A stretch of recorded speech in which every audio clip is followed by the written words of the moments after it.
এক তপ্ত দুপুরে একটি কবুতর খুব তৃষ্ণার্ত হয়ে নদীর পাড়ে জল পান করতে এলো।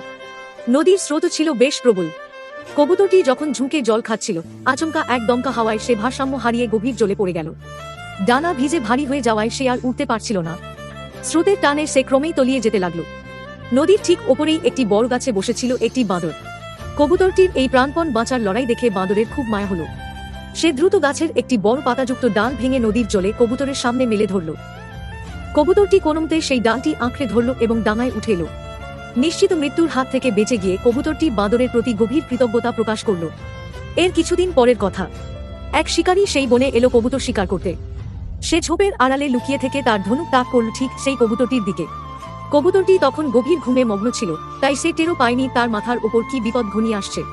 ঠিক সেই সময় পাশের গাছ থেকে বাঁদরটি শিকারীকে দেখতে পেল। সে বুঝতে পারল তার বন্ধুর জীবন সংকটে। এক মুহূর্ত দেরি না করে বাঁদরটি গাছের ওপর থেকে শিকারীর গায়ে বড় একটি ফল ছুঁড়ে মারল। হঠাৎ এই আক্রমণে শিকারী চমকে উঠল এবং তার হাতের লক্ষ্যভ্রষ্ট হয়ে তীরটি পাশের একটি গাছে বাঁধল।